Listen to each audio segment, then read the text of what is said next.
Mimi, sultihan ti ka Mimi ha, sa kadugay na ko sa abroad, wa pa mahuman. Siguro wala ka kabalay kay, siguro ka kabalay kay, wa makakaibon sa mga gastuson sa balay. Mahal kay magpabalay bay. Mahal kaayo ang mga materialis karon nya.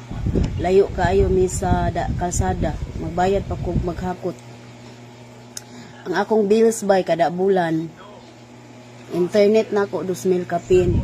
Ya ang kuryente po 2,000 pud kapin, magay 2,000 ra kapin kay wa pa may kuryente, wa pa may mga gamit yang gipanggamit karon murag mudako na ni kay daghan naman kog gipanggamit na naman ipaandar naman ako ang ref ug ang freezer.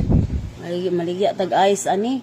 Electric pa na ayan ako na tubig hot and asa naman ron hot and cold na tubig. Anya murag mudako na ni karon. So, kuan bay? Lisod kaayo bay uy kay alawan pa sa mga bata. Pila ra gud akong sweldo. Nara kong gwapo.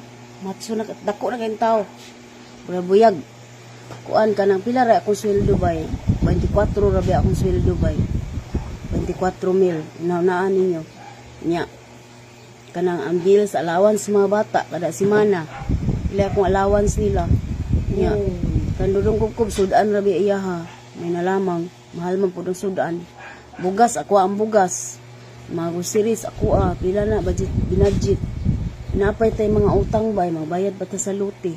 Kaya pa ni mahuman ng luti. Dili kaigo, uy. Dili kaigo ang sweldo. Muna nga. Ayaw dyan ang pag-ingon nga. Dugay na sa abroad, wa pa mahuman. Don't judge. Kaya wa mo kahibaw sa mga giagian sa tao. Di ta makahuman ba o di ta mulon. Nala mulon ta.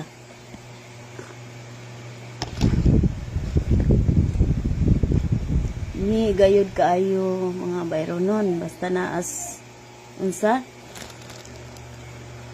Mahal gid kaayo. Unsa to bay? Mahal gid kaayo ang bayronon basta naas syudad. O nya naa pa syudad bay, mahal kaayo ang mga palaliton. Mamahaw talents, dili jud limbay magpabalay sa mutkon sudlunon inyo area. Nga mahal kaayo materialis. Mahal kay materialis. Unya tapos magbayad pa ta sa labor kay malayo man ta sa kuan. Layo man ta sa kalsada. Bayad pa sa mo trabaho. Bayad pa sa pantay. Bay ayaw og unsa? Dili lalimbay oy. 24K ra kung